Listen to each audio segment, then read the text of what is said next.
In 1989, a Michigan housewife got so offended by a single episode of Married with Children that she launched a nationwide boycott, successfully stripping the show of millions in ad revenue.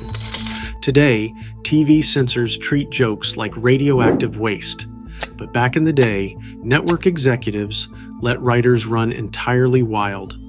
Here are 5 jokes that prove it, and number 5 sparked a firestorm over one city's most celebrated parade. Number 5, Seinfeld's second highest rated episode in history turned into its biggest nightmare. In the episode, the characters are stuck in traffic during the Puerto Rican Day Parade. Kramer accidentally ignites a Puerto Rican flag with a sparkler. In a frantic panic, he stomps on the burning fabric to put it out. To many, this was not harmless slapstick comedy. It was the direct desecration of a national symbol, hitting a raw nerve for millions of people. The blowback was immediate. Angry crowds marched in protest outside NBC's headquarters in New York. Thousands of citizens flooded the network with phone calls demanding accountability. NBC issued a public apology within 2 days, pulling the episode from future reruns. This effectively banned the episode from television syndication for years. The outrage was sharp, forcing the network to lock the tape in a vault. The financial sting was temporary, but the damage to the show's reputation lingered for years. Number 4.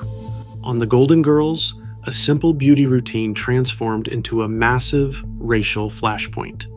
During a family visit, Rose and Blanche walk into the room wearing dark brown mud masks right as they meet a black family.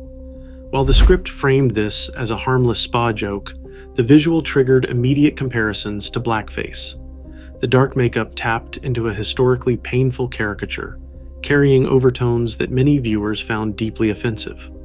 The sting came from a visual misunderstanding that still landed terribly, showing that intent does not always excuse the impact.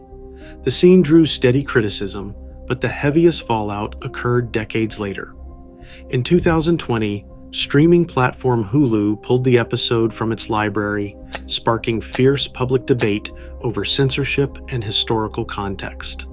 Although Hulu eventually reinstated the episode, the incident remains a stark example of how a legacy sitcom gag can face intense modern scrutiny and show how easily an innocent joke can cross the line. Number 3. All in the Family constantly pushed the limits of television comedy, but one specific line in the episode, Archie and the Editorial, went too far. During a heated debate about gun control, Archie Bunker delivers a shocking response to a progressive advocate. He argues that the solution to hijackings is to simply arm all the airline passengers. When pressed on the danger of weapons, he casually asks if it would make her feel any better if criminals pushed people out of windows instead. The joke crossed a major line by turning graphic physical violence into a casual punchline. The humor was brutally blunt, treating a life or death issue with absolute flippancy. This verbal threat felt meaner and far harsher than the visual misunderstandings seen in other shows. When the episode aired, the studio audience reacted with a mix of genuine discomfort and nervous laughter. The public backlash was immediate, triggering protests and a wave of outraged letters sent directly to CBS. Viewers were stunned by how casually a primetime father figure could joke about throwing people to their deaths during a serious national conversation. Decades later, the line stands out as a stark example of a sitcom treating real-world violence with shocking indifference. In second place, a cartoon family managed to spark a massive international diplomatic incident. In the episode, the Simpsons travel to Rio de Janeiro, which is depicted as a lawless, rat-infested jungle.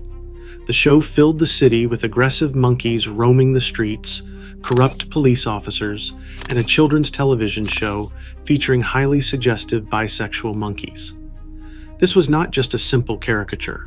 It targeted the cultural identity of an entire sovereign nation, utilizing heavily exaggerated and insulting stereotypes.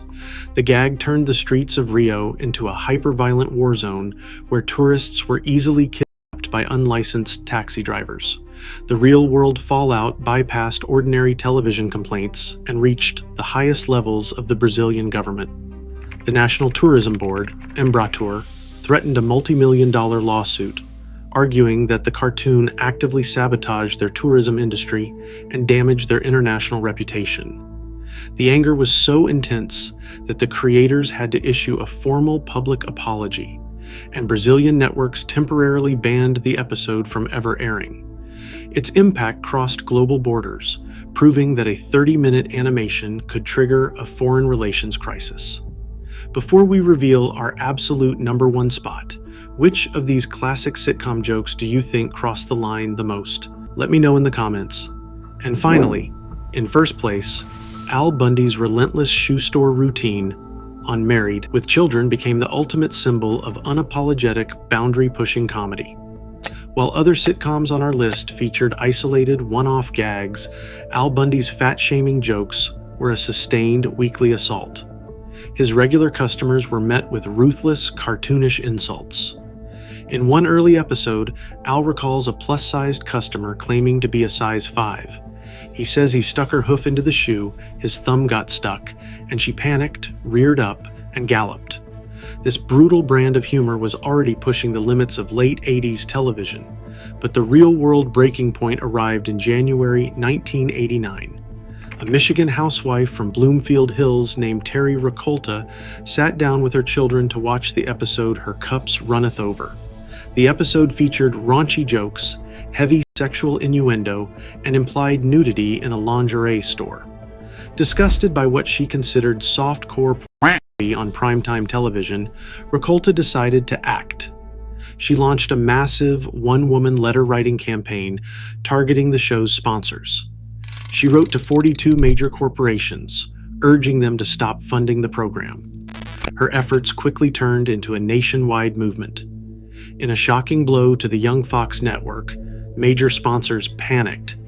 Household giants like Coca-Cola, McDonald's, Johnson & Johnson, Procter & Gamble, and Tam Brands pulled their commercials entirely. The financial fallout was swift and devastating, costing the show millions of dollars in ad revenue. Some estimates suggested Fox lost around $1 million per commercial spot during the height of the panic. No other sitcom moment on our list came close to causing this level of commercial destruction. Yet instead of canceling the series, Fox stood its ground.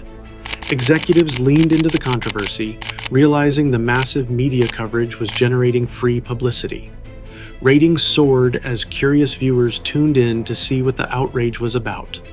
The network quietly edited a few borderline scenes for future syndication and moved the show to a later time slot, but they kept Al Bundy on the air. While other shows apologized or buried their controversial episodes in vaults, the Bundys wore their notoriety like a badge of honor. Al Bundy remained the undisputed king of crude comedy, cementing his place at the absolute peak of television backlash. Subscribe to the channel for more shocking television history.